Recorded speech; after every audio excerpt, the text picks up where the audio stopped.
방금 읽었었던 이사야 37장에 있는 말씀을 다시 한번 보도록 하겠습니다. 37장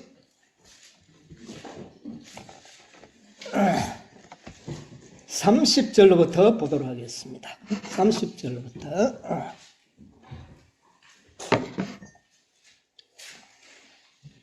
왕이여 이것이 왕에게 징조가 되리니 금년에는 스스로 난 것을 먹을 것이요 제2년에는 또 거기서 난 것을 먹을 것이요 제3년에는 심고 거두며 포도나무를 심고 그 열매를 먹을 것입니다.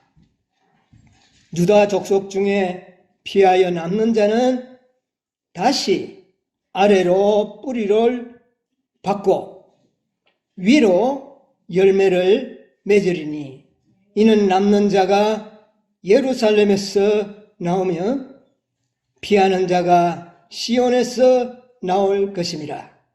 만군의 여호와의 열심히 이를 이루시리라. 아멘. 네, 이 이사야 37장 30절로부터 이 몇 절에 기록된 이 말씀인 과거에 많이 난해한 그런 말씀이었습니다. 아마 지금도 다른 곳에서는 이 말씀을 제대로 설명하기가 매우 난해할 것입니다. 왜냐하면 이 말은 해석이 하기가 어디 이렇게 기준을 대고 해석할 수 있는 뭐가 없어요. 자, 이게 뭔 뜻인가? 이게 히스기야가 아시리아의 침입을 받고 정말 말할 수 없는 공경 가운데서 하나님께 기도한 결과 하나님께서는 선지자를 통하여 이사야 선지자를 통하여 히스기야에게 보낸 메시지입니다. 그런데 그 아주 이 히스기야는 말로 다 할 수 없는 공경 가운데 있었습니다. 그런 가운데 이 메시지는 굉장히 히스기야에게 위로와 축복의 메시지가 되었는데 그 내용이 굉장히 난해합니다. 그래서 우리는 이 역사적인 배경을 조금 오늘 생각을 좀 해보려고 하는데요. 히스기야 왕은 유다 나라에 5번의 종교 개혁을 일으킨 왕 중에 몇 번째입니까? 네? 예, 네 번째 왕입니다. 이스라엘 나라의 개혁은 선지자 주도로 개혁이 일어났죠. 북방 이스라엘 10지파에 그 유명한 선지자들 중에는 엘리야와 엘리사가 있었습니다. 자, 그런데 이 하나님께서 이스라엘 백성들 그리고 다윗을 위하여 씨를 조금 남겨두어서 보관하여 등불을 끄지 않고 남겨둔 무리가 누굽니까? 이 유다, 남방 유다예요. 그래서 이 한 지파, 12지파의 한 지파를 하나님께서는 다윗을 위하여 남겨놨다 그랬어요. 여러분, 다윗은 누구를 상징하죠? 그리스도를 상징하죠. 그래서 그리스도를 위하여 이 유다 지파를 남겨놨는데 이 유다 지파가 제대로 아주 석잘한 것이 아니에요. 네. 자, 이스라엘 나라는 이제 이 히스기야 왕 때는 불과 얼마 있지 않으면 이 이스라엘은 북방 이스라엘은 아시리아에 의하여 멸망을 당하고 뿔뿔이 흩어지기 바로 직전이었습니다. 그리고 이미 침략을 받아서 나라의 주권은 거의 다 잃어버린 그런 상태에 있었고 이제 남방 유다를 아시리아는 침공을 해가지고 파죽지세로 몰아붙여가지고 46개 성을 점령을 하고 마지막으로 이제 예루살렘에 항복을 받으러 올라왔던 그 시기입니다. 이 사내립의 그 비문에 보면 성경에는 몇 개 성이라는 말이 없어요. 몇 개 성이라 그렇게 이야기만 했지 숫자가 없는데 그 비문에 보면 내가 유다 나라를 침공하여 견고한 성읍 46개를 점령하고 내가 예루살렘에 항복을 받기 위하여 올라가서노라 하는 이런 비문의 내용이 고고학자들에 의하여 발견이 됐습니다. 이런 상황이었어요. 이런 상황에 사내립은 군대 장관을 먼저 보내가지고 히스기야에게 항복을 요구했습니다. 항복을 하면 목숨만은 살려주겠다. 이런 이제 요구를 하고 있었어요. 그런데 이 히스기야는 종교개혁을 단행하면서 하나님만을 섬기기로 아주 굳게 결심한 개혁자들의 왕 중에도 정말 특별한 그런 사명을 행하는 네 번째 왕이었습니다. 그런데 이 아시리아가 히스기야의 종교개혁을 상당히 흠을 잡고 트집을 잡았어요.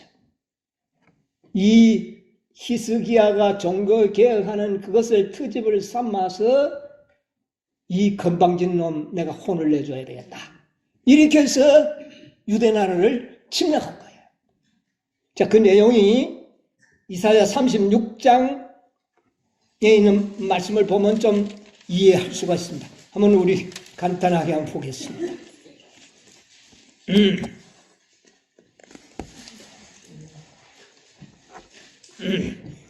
36장 4절을 보겠습니다. 랍사게가 그들에게 이르되 이제 히스기야에게 고하라. 대왕 아수르 왕이 이같이 말씀하시기를 내가 의뢰하니 무엇을 의뢰하느냐. 그러니까 이 히스기야가 하나님을 의뢰함으로 아수르 나라가 존경하는 우상들을 다 부숴버리고 불태버릴 거예요. 그러니까 너희들이 누구를 의뢰하고 나를 반역하느냐, 이런 이제 메시지를 보내게 됩니다. 그 다음에 7절을 좀 보겠습니다. 한번 읽어보세요. 혹시 네가 내게 이르기를 우리는 우리 하나님 여호와를 의뢰하노라 하리라마는 그는 그의 산당과 제단을 히스기야가 제하여 버리고 유다와 예루살렘에 명하기를 너희는 이 제단 앞에서만 경배하라 하던 그 신이 아니냐. 자, 너가 의뢰하는 신은 히스기야가 모든 우상과 산당을 다 제해버리고 오직 예루살렘에 있는 여호와 하나님께만 경배하라고 하던 그 신을 너희들이 의뢰하고 있지 않느냐. 그렇게 하나님을 조롱합니다. 이 히스기야의 종교개혁은요, 우상만 때려 부순 것이 아니에요. 이스라엘이나 유대나라나 그들이 산당에서 뭐를 했습니까? 제사를 지냈어요. 예루살렘에서 제사를 지내는 것이 아니고 제사 제도가 일원화되지 아니하고 산당에서 제사를 지내는데 그것이 하나의 우상 숭배의 빌미를 가져오는 그런 역할도 했습니다. 그러니까 히스기야는 우상도 제거해버렸지만 뭐도 제거해버렸습니다. 하나님 앞에 제단을 삼는 산당의 예배 자체를 종교개혁을 일으킨 왕이에요. 그래서 이제는 다 예루살렘에 올라와서 하나님께 예배를 드리라. 이런 종교개혁을 일으켰어요. 이것은 진리가 오류와 섞이지 않는 유일한 하나의 방법이었습니다. 각 지역에서 산당에서 예배 드리면 여러 가지 우상숭배적인 하나님의 섬김이 있을 수가 있었던 겁니다. 그래서 이렇게 했던 것이 아수르 왕에게는 굉장히 기분이 나빴어요. 그래서 너희가 그렇게 하던 그 신을 너희가 의뢰하고 나를 배반했는데 너희는 히스기야의 말도 믿지 말고 여호와도 믿지 말라. 그러면서 아주 갖은 조롱의 말로 조롱을 합니다. 그런데 이 히스기야는 한마디도 대꾸하지 않습니다. 여러분, 논쟁할 필요가 없습니다. 그래서 여러분, 함부로 논쟁하지 마세요. 논쟁을 하지 않고 듣고는 아주 그 하나님 앞에 그 고통스러움을 호소하는 기도를 이제 이 히스기야가 드리게 되는데, 그 군대 장관 랍사게가 준 아수르 왕의 편지를 가지고 하나님의 전에 가서 하나님 앞에, 제단 앞에 그 편지를 펴놓고 하나님 앞에 기도합니다. 눈물을 옷을 찢고 회개하면서 기도해요. 그런 기도의 결과로 이제 하나님께서는 기별을 보냅니다. 자, 37장에 보면 37장 1절에 보면 히스기야 왕이 듣고 그 옷을 찢고 굵은 뼈를 입고 어디에요? 여호와의 전으로 갔고. 여러분, 네 번째 종교개혁운동의 왕이 말이에요. 기도하는 방법을 보세요. 상당히 뭔가 좀 구체적이고 굉장히 그 기도가 중언부언의 기도가 아니었다는 것을 알게 됩니다. 뭘 갖다 펴놓고요? 원수들의 편지를 다 하나님 그 내용 모르나요? 그 내용을 하나하나 다 고해 바치면서 그렇게 하나님께 탄원의 기도를 올리는데, 정말 이 히스기야는 오늘날 우리들에게 매우 신앙의 모본의 생애를 산 것 같아요. 그런데 이 종교개혁의 5 왕이 오늘날 우리들이 하고 있는, 깨닫고 있는 뭐와 비슷합니까 또? 예, 계시록 14장의 세 천사와 18장에 언급된 2 천사의 그 사명을, 큰 개혁운동을 미리 보여주는, 남은 무리에게서 보여주는 것이거든요. 여러분, 이 유대 나라는 하나님이 조금 남겨놓은 진리의 씨앗들이에요. 거기에서 이런 5번의 종교개혁운동과 오늘날의 이상하게 또 5번의 종교개혁운동, 큰 개혁운동의 우리가 역사를 우리가 보고 있죠. 자, 그래서 메시지가 왔는데 그게 내용이 뭐냐면은 30절로 32절에 있는 말씀입니다. 자, 이 말씀을 또 한번 보자고요. 보니까 하나의 징조를 가지고 왔습니다. 징조. 어떤 징조죠? 금년에는 어떻게 해요? 스스로 난 것을 먹을 것이요. 자, 지금 이 유대 나라가 아수르의 침략을 받으니까 농사를 지을 수 있나요, 없나요? 성 안에 갇혀가지고 농토는 다 어디 있는데요? 성 밖에 농토가 있는데 성 안에만 갇혀 있으니 농사를 지을 수가 없었어요. 그러니까 이제 만약에 아수르 나라가 물러간다 하더라도 농사를 안 지었으니 장래가 굉장히 암담하지 않습니까? 거기에 대한 보장의 말씀을 보내줍니다. 자, 뭐라 그러죠? 금년에는 작년에 농사를 짓고 씨알이 떨어져 가지고 저절로 나는 것만 해도 너희들이 어떻게 할 것이다? 먹고 살 것이다. 그 다음에 제2년에는요 또 거기서 나는 것을 먹을 것이요. 2년에도 너희들이 농사를 직접 못 짓는다 하더라도 거기서 나는 것을 먹을 것이요. 그런데 3년에는요? 3년에는 보니까 심고 거두며 포도나무를 심고 뭐를 먹을 것이라. 열매까지를 추수할 수 있도록. 자, 여러분, 여기는 3번의 징조가 연거푸 일어납니다. 그렇죠? 자, 그래서 이게 조금 우리에게 의미를 주는데, 그 다음에 32절에 보면 어떤 자가 나오죠? 남는 자가 나옵니다. 남은 무리가 나와요. 남는 자가 어디에서 나올 것이며? 예루살렘. 그 다음에요, 또. 피하는 자는 어디에서 나올 것이라고요? 시온에서 나올 것이다. 여러분, 예루살렘과 시온은 교회의 대명사입니다. 여러분, 교회를 하나님께서, 주님께서 세울 때 음부의 권세가 이기지 못하는 교회를 세우리라 그랬지 않습니까? 그런데 이 남은 무리가 어디에서 나온다고요? 교회에서 나올 것이다. 그 교회에서 나온 그 무리가 남은 교회가 되는 것이죠. 예. 그래서 승리하는 교회는 남은 교회라 그렇게 이야기하지 않습니까? 예. 그래서 교회에서 나올 것입니다. 자, 그러면서 남는 무리는 뭐라고요? 다시 아래로 어떻게 해요? 뿌리를 받고. 근데 그 앞에 중요한 말이 다시라는 말. 그러면 다시라는 것은 그 전에 하던 일을 반복한다는 의미가 들어있죠. 다시 뭐를 해야 된다고요? 뿌리를 깊이 받고. 그 다음에 위로는 뭐를 맺히리라? 열매를 맺히리라. 그러면 자, 다시 뿌리를 내리고 몇 번째입니까? 조금 전에 세 번의 징조가 보여졌죠. 네 번째 징조는 다시 뭐를 하는 겁니까? 뿌리를 박는 것이고, 네 번째 징조는 뿌리를 박는 것이고, 다섯째 징조는 위로 뭐를 맺는 겁니까? 열매를 맺는 것이다. 여기도 또 다섯이 나와요.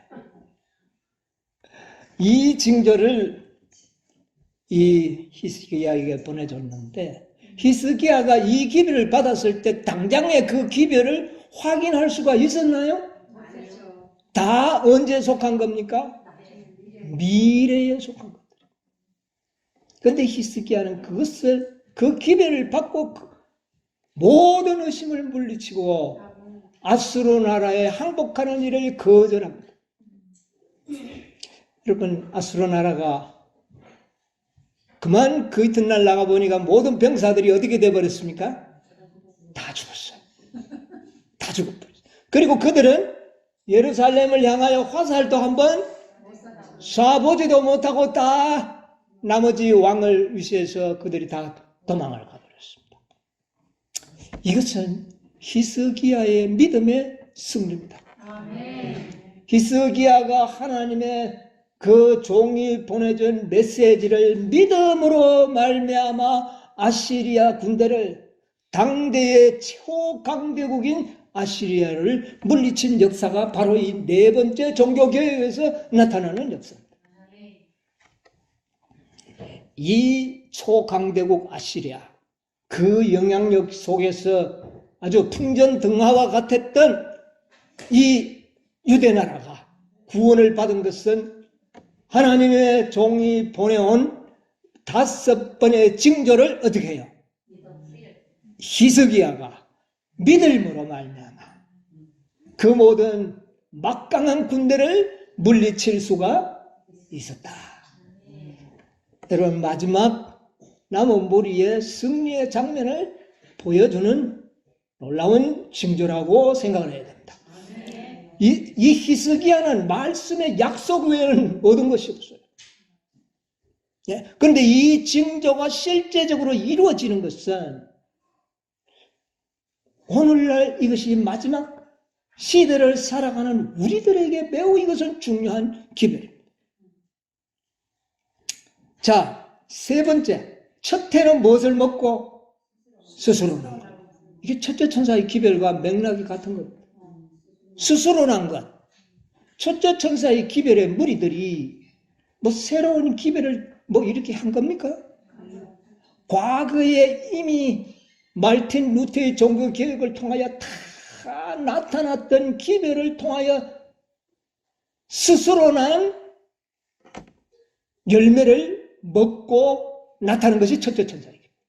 첫째 천사의 기별은 복음이지 않습니까? 그 복음은 이미 과거에 있던 기별들이었어요. 그런데 그 기별 속에서 놀라운 하나님의 남은 무리들을 선별하는 놀라운 개혁운동의 시초가 일어난 겁니다. 첫째 전서에. 맥락을 같이 하고 있어요. 자, 두 번째는 그 이듬해도 뭐를 먹고 또 거기서 난 것. 둘째 천사의 기별도 새로운 빛이 주어졌나요? 없어요. 거기서 난 것을 통하여 일어난 기별들. 그런데 세 번째 3년에는요. 어떻게 했다고요? 심고 그 다음에 열매를 먹을 것이다. 셋째 천사의 기별은 어떻습니까? 새로운 기별을 뿌려야 됩니다. 그것이 뭡니까? 셋째 천사의 기별 속에 들어있는 하나님의 인은 바로 넷째 넷째 계명은 안식일인데 그것은 곧 하나님의 뭐다? 인이라고는 새로운 기별이 그때 어떻게 되는 겁니다? 전파되는 것입니다. 네. 복음과 함께 이 기별이 전파되는 거예요. 그래서 새로운 기별이 심어졌죠. 그 다음에 새로운 포도나무를 심는 것과 마찬가지죠. 그런데 그에 어떤 뭐를 먹습니까? 이제 열매를 맺습니다. 여러분, 셋째 천사의 기별에는 열매가 있습니다. 오늘날 우리가 믿는 바에 의하면 14만 4천인들이 어디에서부터 탄생이 되기 시작합니다? 셋째 천사예요. 그래서 그런 자들 중에는 이미 잠든 무리도 있는데 그들이 언제 일어난다고요? 특별부활. 그래서 셋째 천사의 기별 속에는 열매가 있는 것을 여기 언급을 하고 있어요. 열매를 먹을 것이다. 이것은 곧 14만 4천인의 구속의 열매들이 탄생될 거예요. 그래서 이 세 번은 연달아 전개되는 징조들이에요. 그런데 이것은 첫째와 둘째, 셋째 천사의 기별을 잘 묘사하는 하나의 징조들입니다. 자, 그리고 난 다음에 이제 피하는 자들이 나타나게 돼요. 피하는 자가 있고 남는 무리들이 나오는데 그들의 특징은 뭐냐면은 다시 뭐를 한다고요? 아래로 뿌리를 깊이 박는다. 다시. 그러면 이게 문제가 생겼다는 말입니까? 안 생겼다는 말입니까? 세 번째 이후에 뭔가 문제가 생긴 거예요. 그래서 그 문제로 인하여 뭐가 생겨난 겁니까? 남은 무리와 피하는 자들이 나왔는데 그들은 어떻게 해야 된다고요? 다시 해야 된다는 겁니다. 다시. 여러분, 18장 천사는 다시 하는 기별입니다. 셋째 천사의 경험을 다시 반복하는 다시 하는 기별이에요. 이 맥락을 같이 하고 있어요. 그런데 다시 하는데 뭐를 한다고요? 뿌리를 어떻게 한다고요? 깊이 박는다. 깊이 박는다. 이게 네 번째지요, 이제 순서죠. 그 다음에 나중에는 위로 뭐를 맺으리라? 열매를 맺. 이건 다섯 번째는 열매가 이제 맺혀. 그 말씀을 하시고 난 다음에 놀라운 기별이 주어지는 것이죠. 자, 남는 자가 이것은 교회로 말미암아 음부의 권세가 이기지 못하기 위하여 세운 교회에 의하여 이런 무리가 나타난다. 오늘 교회가 많이 강조되는데 이것도 하나님의 섭리인 것 같아요. 남은 교회. 교회에서 나올 것인데 망군이 뭔지 여러분 아십니까? 망군의 여호와. 망군의 여호와는 모든 군대, 하나님이 통치하는 모든 세계는 다 하나님의 뭡니까? 군대들이에요. 천사도 군대요, 우주의 거민들도 다 군대인데 그 망군을 통치하시는 하나님이, 이게 보통 말이 아닙니다. 온 우주, 하나님이 통치하시는 모든 세계를 일컬어서 통칭하는 말이 망군의 하나님입니다. 자, 그 망군의 여호와의 뭐가? 열심히. 근데 이 열심이란 말의 원어가 뭔지 아십니까? 카나라는 단어인데 키나라고 여기는 나왔지만 그 본래의 단어는 카나입니다. 이 카나는 질투예요.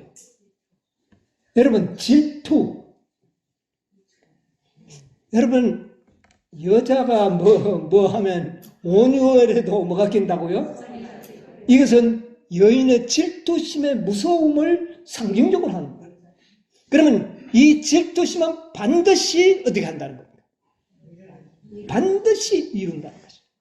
자, 그것을 열심이라고 표현을 했는데 여호와의 열심히 이를 어떻게 하리라? 이루리라. 그런데 이루는 핵심이 뭡니까? 핵심이. 자, 여기에 5번의 징조가 나왔는데 여호와 하나님이 열심으로 이룰 일이 무엇이라는 말입니까? 여러분, 중요한 겁니다. 열매. 반드시 뭐를 맺게 하리라? 열매를 맺게 하리라. 여러분, 오늘날 이 세상에 구원의 기별은 많이 전해지고 있습니다. 누구든지 구원을 얻을 것이라고는 놀라운 진리. 여러분, 이건 굉장히 중요한 진리죠.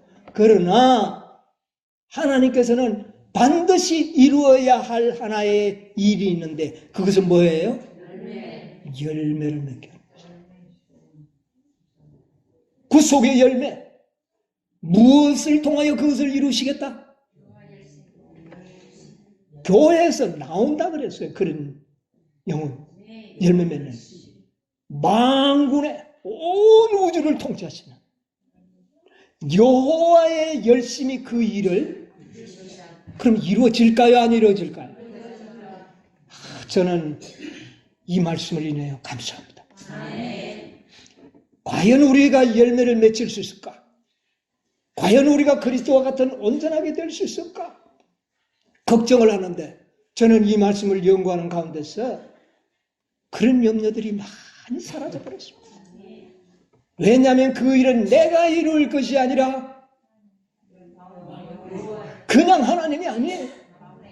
만군의 여호와의 또 그것도 무엇이 열심히 그것을 이루어 버릴 것이다.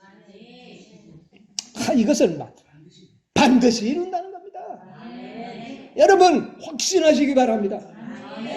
여러분이 믿지 않는다면 여러분에게는 안 이루어질는지 모르지만 이 일은 구속의 경륜 속에서 이 지구상에서 반드시 이루실 것을 여기에 약속하신 말씀입니다. 이 말씀을 히스기야가 믿음으로 그 모든 악인들을 다 물리친 겁니다. 여러분, 히스기야가 아시리아를 어떻게 물리칩니까? 불가능한 일이었죠. 그러나 가능했습니다. 무엇으로 말미암아? 하나님의 약속을 어떻게 해요? 믿음으로 말미암아 그 일이 가능했다는 거예요. 그 일날 아침에 가니까 18만 5천 명이 아시리아 군대들이 다 널브러져 죽고. 여러분이요, 하나님의 약속은 이렇게 이루실 능력과 지혜가 그분에게는 있는 것입니다. 하나님의 열심히 우리를 온전하게 만들어 주실 것입니다. 이 사실의 약속을 확고하게 믿으시게 되기를. 자, 그런데 오늘 이 마지막 계시록 18장 천사를 믿고 있는 여러분과 저를 위하여 하나님께서는 히스기야를 통하여 우리에게 매우 놀라운 메시지를 주신 것입니다.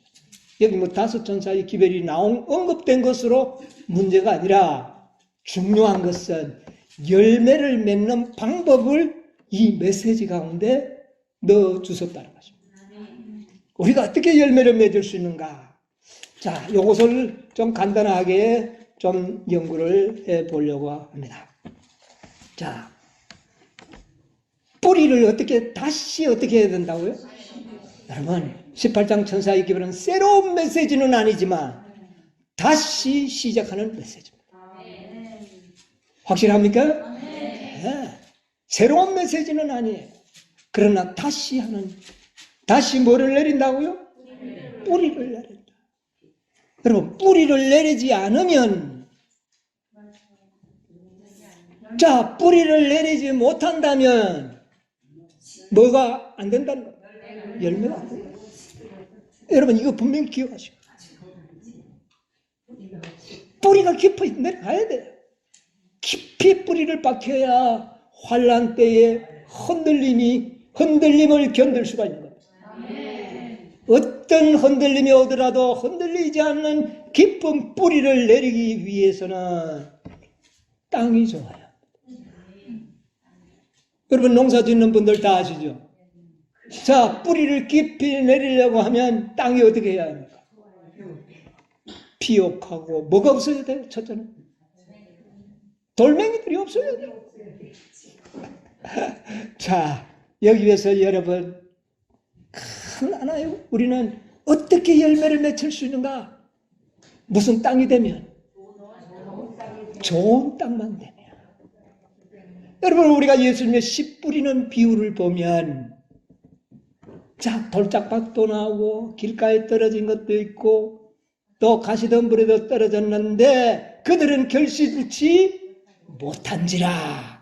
그런 땅에는 결실이 없었어요. 이유가 뭐냐 하면 뿌리를 못 내는 거예요. 이유가 다른 데 없었어요. 뿌리를 내리지 못했어요. 근데 좋은 땅에는 뭐를 내렸을까요? 뿌리를 깊이. 중요한 것은 100배, 60배, 30배의 열매를 얻기 위해서는 뭐를 바꾸면 되는 겁니까? 땅을 바꾸어야 된다는 것이죠. 여러분 이거 이제 우리에게 주는 지혜 아닙니까? 하나님께서. 저는 이 말씀을 보면 열매를 맺기 위해서는 좋은 땅이 되어야 되는구나.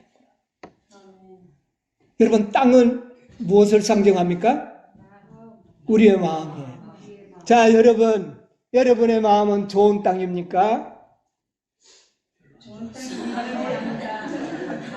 자, 이제 문제는 여기에 있습니다. 우리의 마음의 땅이 좋지 못하다면 뭐를 맺을 수가 없어요? 열매를 맺을 수가 없다는 이 문제를 오늘 우리는 매우 심각하게 받아들여요. 그런데 땅은 기경할 수 있잖아요. 네, 땅은 기경할 수 있습니다.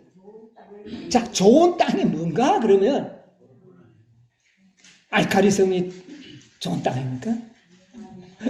예, 요즘 세상에는 그렇게 하죠. 그런데 좋은 땅이 뭐냐면은 성경에는 이렇게 기록하고 있습니다. 누가복음 8장 15절.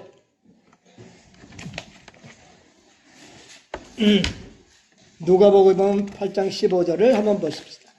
좋은 땅에 있다는 것은 착하고 좋은 마음으로 말씀을 듣고 지켜 인내로 결실하는 자리라. 여기에 보니까 어떤 마음이 좋은 마음이라고요?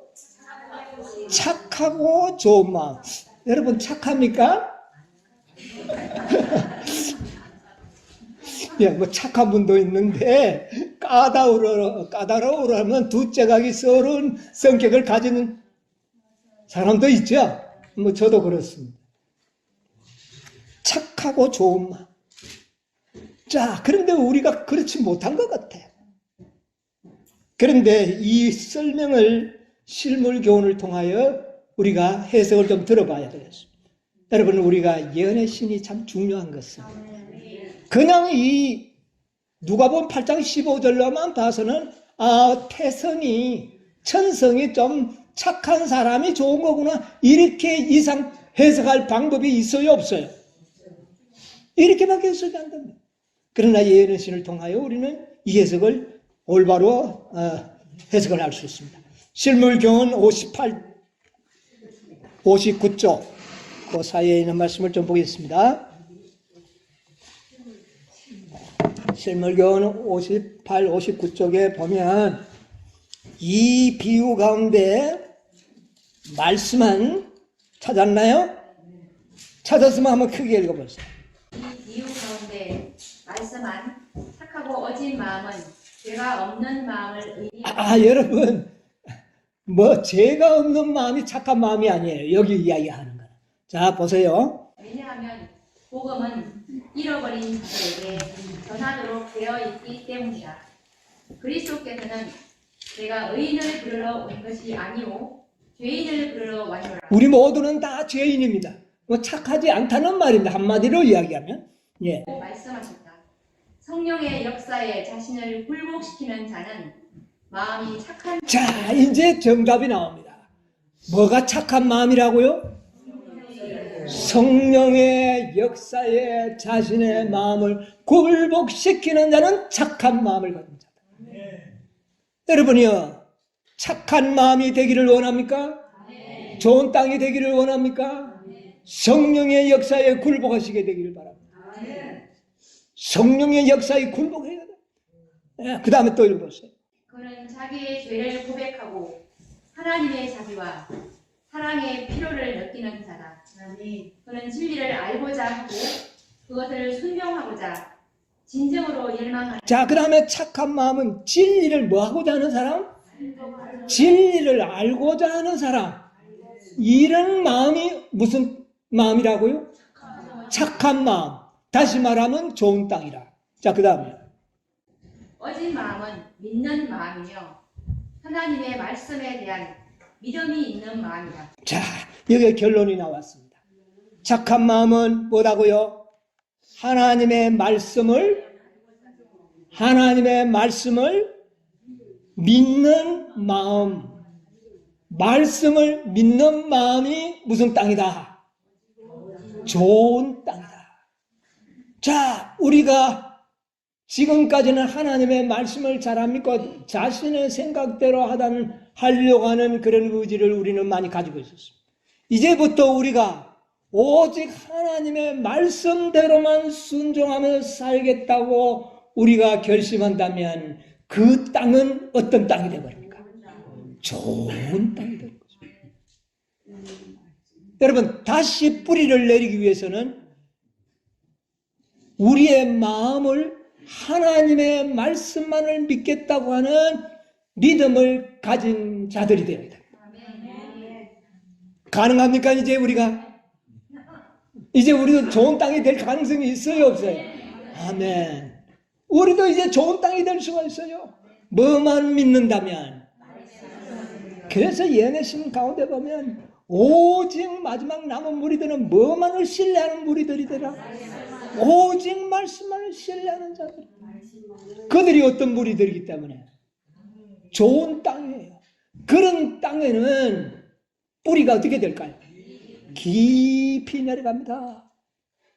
여러분, 우리가 몇 년 동안 말씀을 믿는 믿음을 가지라고 얼마나 우리가 많이 강론을 했습니까? 그게 뭘 만들고자 했었습니까? 좋은 땅을 만들어서 뭐가 내리도록요? 뿌리가 깊이 내리도록 하기 위한 그 일을 한 것입니다. 이게 넷째 천사의 기별입니다. 넷째 천사의 기별이 바로 그게요. 오직 믿음이란 하나님의 말씀이 말씀 그대로 이루어질 것을 믿고 그 말씀을 이루어지도록 하기 위하여 오직 무엇만을? 말씀만을 신뢰하는 것이 뭐다? 믿음이다. 그게 넷째 천사의 기별입니다. 와그너와 존수가 그 말씀을 강요한 거예요. 하나님의 말씀은 말씀과 배치될지라도 그 말씀만을 신뢰하는 것이 무엇이다? 믿음이다. 아브라함이 그랬죠. 살인하지 말지니라 하나님의 말씀이었습니다. 또 아들을 죽여서 제물로 바치라는 것도 누구의 말씀? 하나님 두 말씀이 상치됐지. 그러나 두 말씀 다 아브라함은 어떻게 했어요? 믿었어요. 그런데 그 말씀을 이룬 분은 누구였습니까? 하나님. 이게 넷째 천사의 기별입니다. 다시 뿌리를 내리라는 것. 믿는 방법을 가르쳐주는 겁니다. 여러분, 오늘날 많은 재림 성도들이 하나님의 말씀보다는 교회의 유전과 학자들의 논리를 더 존중하고 있다는 것을 보게 됩니다. 그것이 무슨 땅이에요? 그 땅은 좋은 땅이 아니라는 겁니다. 그 땅에는 뿌리를 깊이 내리지 못하는 거죠. 말씀으로 돌아가야 돼요. 오늘날 많은 재림 성도들이 연애신에 대한 신뢰도가 매우 빈약합니다. 부인하지는 않지만 적극적으로 믿으려고 하지 않습니다. 그런 땅은 좋은 땅이 아닙니다.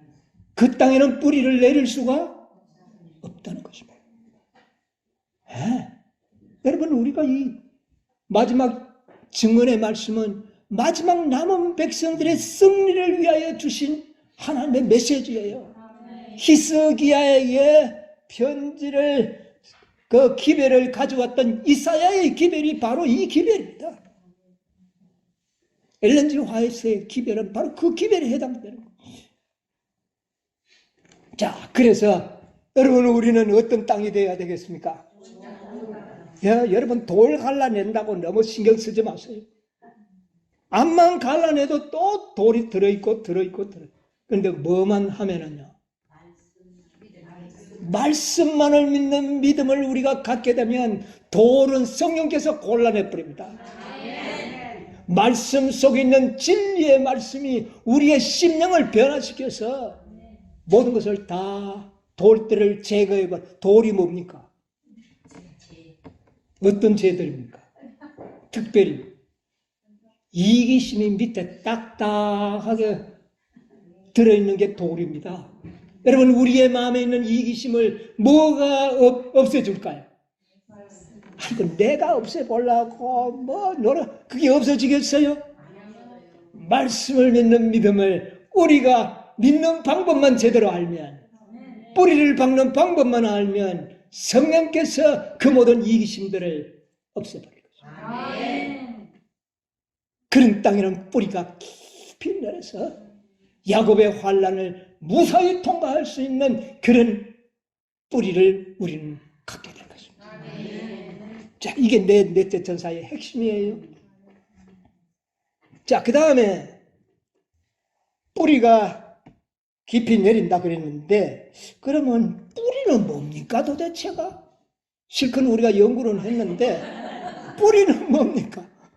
뭐가 뿌리입니까? 뿌리가 내린다 그랬는데. 믿음요? 예, 믿음은 믿음 다 맞는데. 자, 우리 봅세요.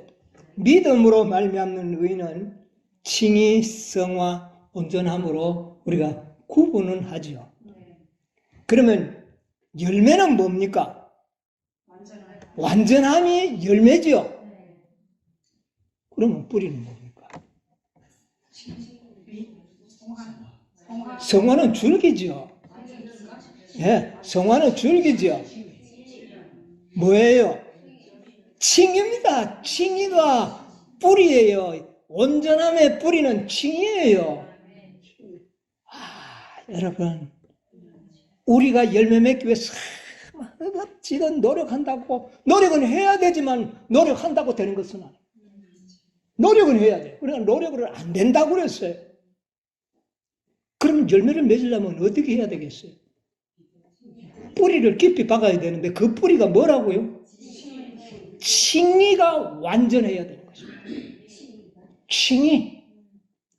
하나님께서 의롭다 하심. 거듭남. 우리의 거듭남의 경험이 뭐 해야 된다고 말입니까? 깊어야 돼요. 여러분, 우리의 거듭남의 경험이 아주 깊어야 돼요. 깊은 믿음으로 말미암은 의의 경험이 깊으면 깊을수록 뭐가 맺힐까요? 열매는요, 뿌리 깊은 나무에 결과적으로 맺히는 것입니다.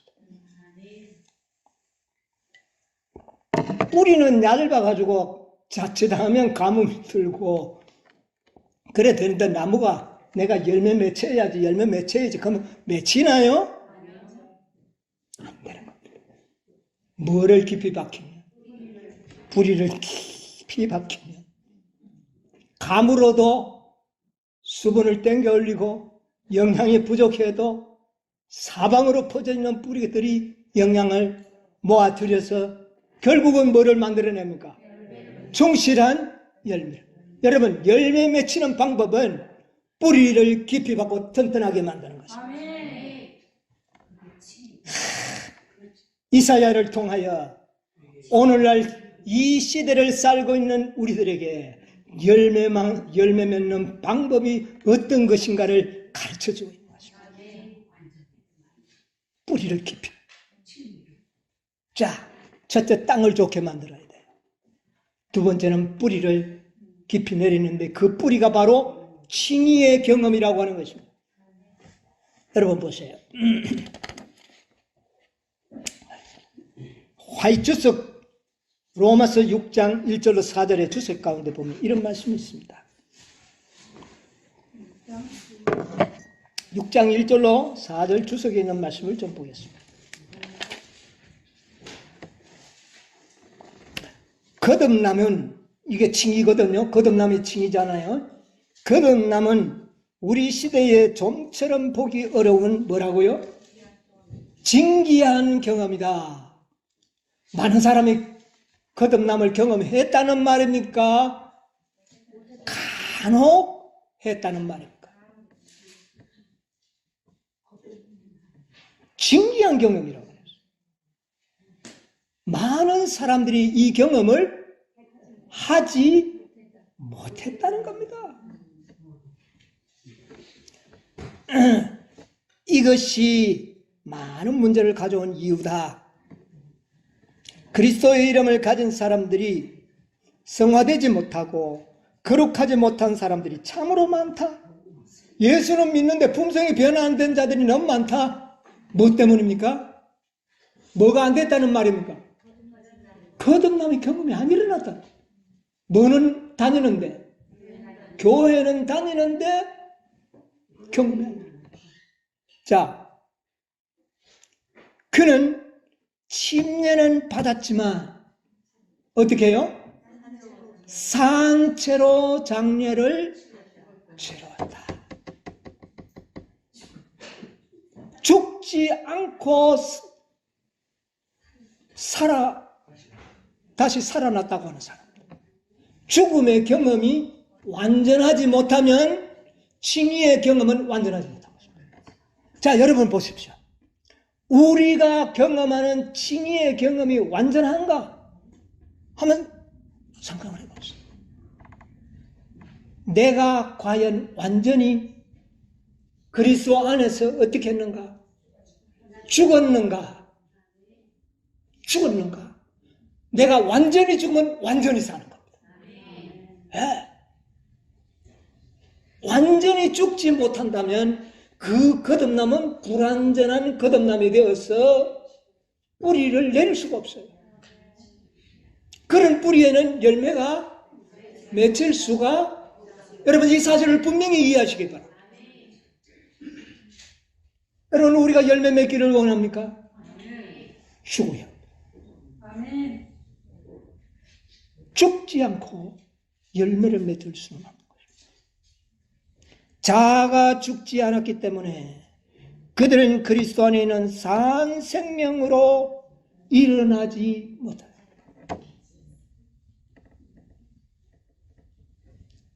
오늘날 우리가 재침례를 받아야 되는지 몰라요. 왜? 죽지도 않으면서 일어나 버렸어. 그러면 어떤 경험이 이루어지지 않는다고요? 거듭남의 칭의의 경험이 일어나죠.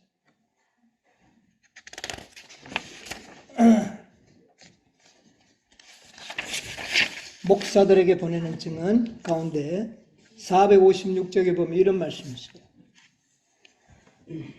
믿음으로 말미암는 칭의란 무엇인가?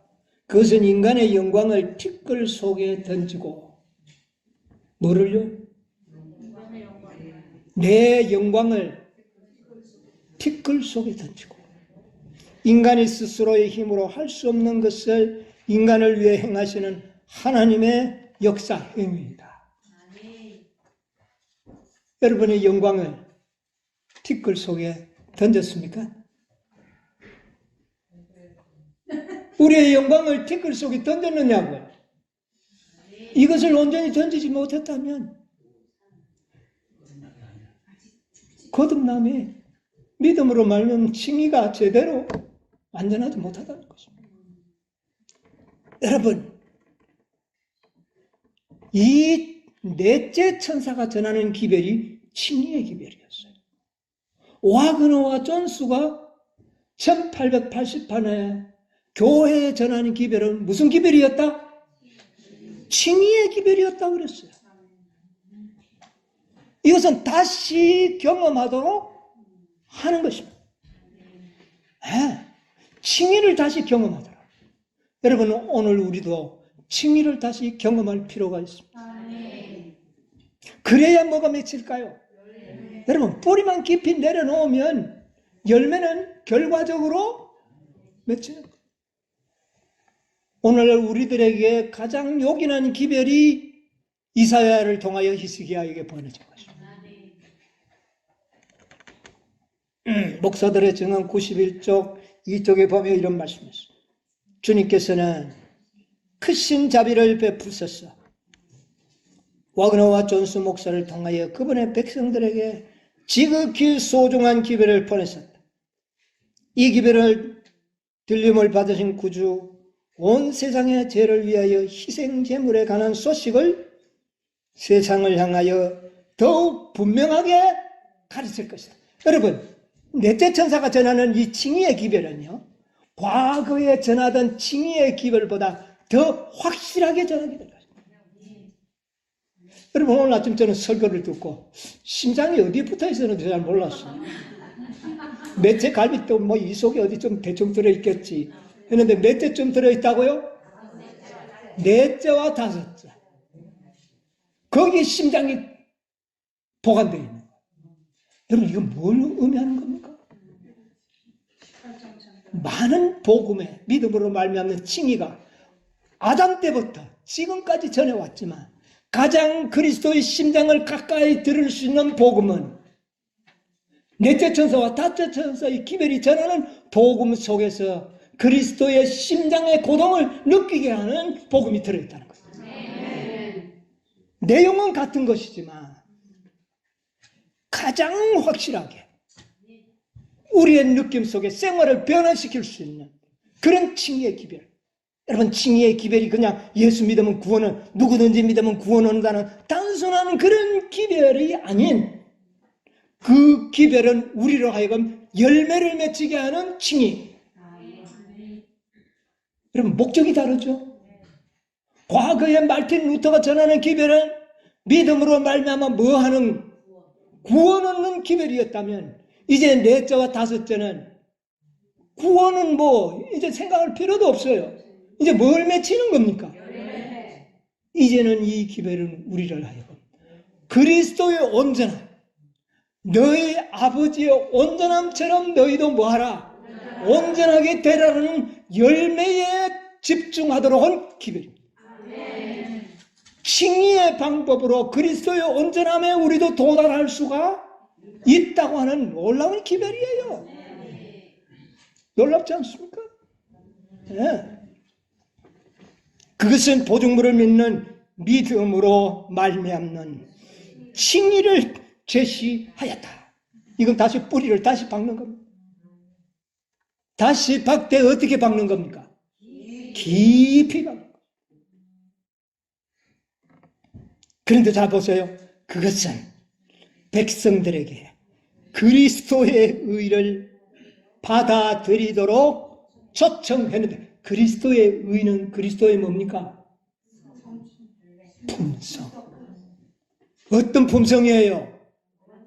완전한 품성. 하나님의 영광이 재현시킨 품성. 그리스도의 품성을 통하여 하나님의 영광이 나타나지 않았습니까? 그 품성이 이 기별을 믿는 자들에게서 어떻게 될 것이다?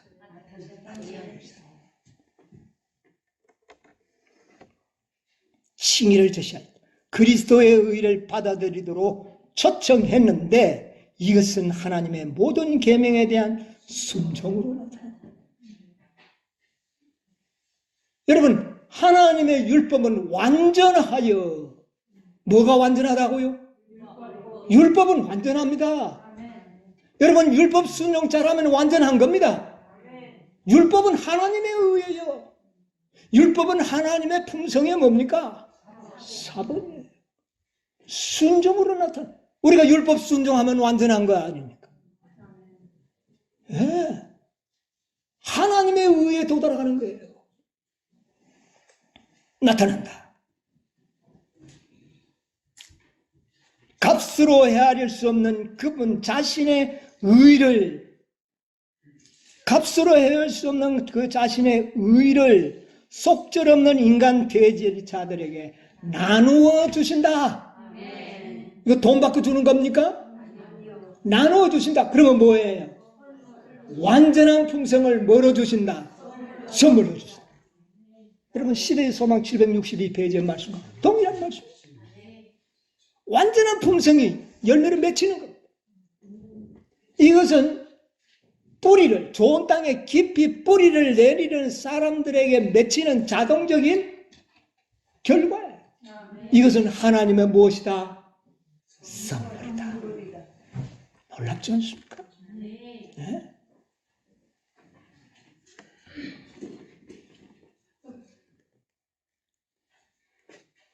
여러분, 우리가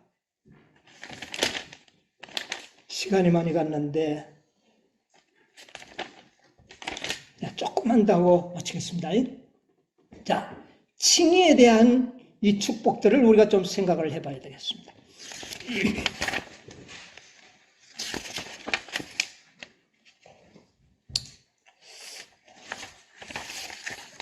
예, 시간이 많이 갔기 때문에 줄이도록 하겠습니다. 자, 우리가 한 가지 기억해야 될 것은 하나님께서는 이 땅에 의의 나무를 심으셨다고 이사야 61장에 기록했죠. 의의 나무를 심으신 분은 목적이 있습니다. 그 목적이 무엇일까요? 열매입니다.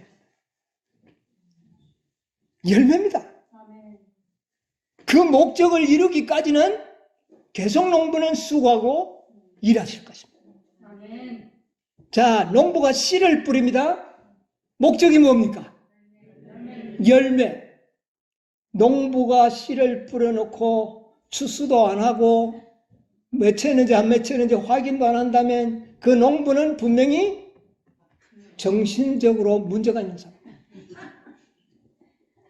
농부는 씨를 뿌리면 무엇을 기대하고 있습니까? 열매. 이거 기대하고 씨를 뿌리고 김을 메고 열심히 노력한 것도 뭐를 위해서입니까? 여러분, 이거 잊어버리면 안 됩니다. 오늘 많은 그리스도인들이 예수 믿고 열매는 없이 구원만 받으려고 해요. 구속의 경영은 그게 아닙니다. 물론 구원 받아야 돼요. 그러나 뭐가 익어야지만 구원 받습니까? 장로교인들은 죽으면 천당 가버리니까 괜찮을는지 모르지만 우리는 죽으면 의인도 땅속에 어떻게 해요? 잠자고 있잖아요. 다윗도 지금 땅속에 어떻게 하고 있다고요? 잠자고 있다고 그랬잖아요. 그럼 우리는 망하는 겁니다. 뭐가 돼야 추수가 오는 거예요? 열매가 맺혀야 추수가 오는 것입니다. 자, 잘 들으세요. 실무교훈 67쪽에 보면 이런 말씀이 있습니다. 농부가 씨를 뿌리고 곡식을 가꾸는 목적은 열매를 얻기 위함이다. 아멘입니까? 오늘날 많은 그리스도인들, 복음 사역자들이, 평신자들은 뭐 말할 필요가 없어요. 복음 사역자들이 농부의 목적을 상실하더라고요. 오늘 아침에 이야기했습니다. 어쩐 얘기예요? 나침반도 없는, 목적 없는 항해를 하고 있다고 말해요. 왜요? 씨를 뿌리고 곡식을 가꾸는 목적은 뭐를 얻기 위함인데? 열매를 얻기 위함인데 오늘날 열매에 대해서는 관심이 없어요. 뭐 백성들이야 구원받으니까 좋다 하겠죠. 그러나 추수꾼들이요 복음 사역자들에게는 하나님께서는 엄중한 책임을 물으실 것입니다.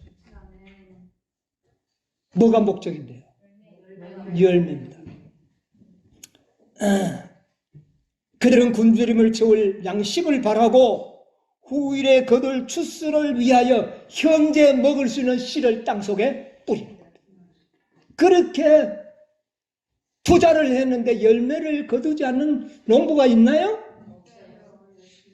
어떻게 우리 하나님을 그렇게 의의 나무를 심었는데 열매도 없는 그런 농사를 짓는 하나님으로 비유하면 되지 않습니까?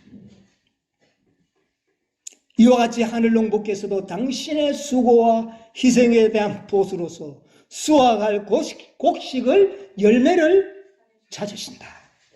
그리스도께서는 사람의 마음속에 당신 자신을 재현시키고자 하신다. 우리 마음속에 누구의 형상을요? 그리스도의 형상을 재현시키고자 하신다. 그는 이 일을 당신을 믿는 자들을 통하여 하실 것이다. 교회를 통하여 할 것이다. 그런데 이 교회가 이 길을 안전하고 있어요. 그리스도인의 생애의 목적은 열매 맺는 일이다. 오늘날 우리 구원받은 자들의 목적은, 자, 이제 우리가 구원받은 것은 확실합니다. 그럼 우리의 목적은 뭡니까, 이제? 그분에게 영광을 돌리기 위하여 우리의 생에 뭐가 맺히는 겁니까? 열매를 맺히는 것이 우리의 생의 목적이 되어야 된다. 이 목적 의식을 잃어버린 자들은 구원받는 일에 실패하게 될 것입니다. 여러분, 모든 나무나 식물들은 자라나서 열매를 맺히지 못하면 나중에 어떻게 됩니까? 죽어요. 하나님께서는 모든 식물들이 자라서 뭐만 가져가십니까? 열매만 가져가십니다.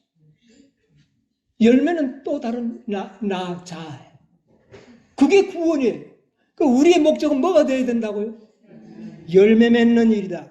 곧 믿는 사람의 마음속에 그리스도의 품성을 재현시키고 또 다른 사람에게도 그 품성이 재현되도록 하는 것이 그리스도인 생애의 목적이다. 이게 전도입니다. 오늘날의 전도는 무엇이 되어야 한다고요? 열매를 맺는 이 일을 전하는 것입니다. 여러분, 이제 우리의 생애는 뭐가 맺혀야 되겠어요? 그러면 우리가 어떤 일을 해야 될까요? 땅을 좋은 땅으로 막 바꾸어야 됩니다. 여러분, 우리가 지금 갖고 있는 땅은 안 됩니다. 좋은 땅으로 바꾸어야 돼요. 그 다음에 두 번째는 뭐를요? 뿌리를 깊이 박아야 돼요. 그러면 위로 뭐가 맺힙니까? 열매를 맺히리라. 맺히라가 아닙니다. 맺히리라. 뭐만 하면 좋은 땅에 뿌리만 깊이 내리면 열매를 맺히리라. 이게 오늘날 우리가 전해야 할 기도입니다. 여러분, 아무쪼록 2022년 우리의 생애에 열매가 맺히는 한 해가 되시기를 간절히 바랍니다. 우리의 열매가 더욱 숙성되시기를 바랍니다. 우리의 열매가 더욱 굵고 극상품의 열매가 되도록 노력하시는 한 해가 되시기를 바랍니다. 그래야 하나님께 영광 돌리는 저와 여러분의 생애가 되시기를 간절히 바랍니다.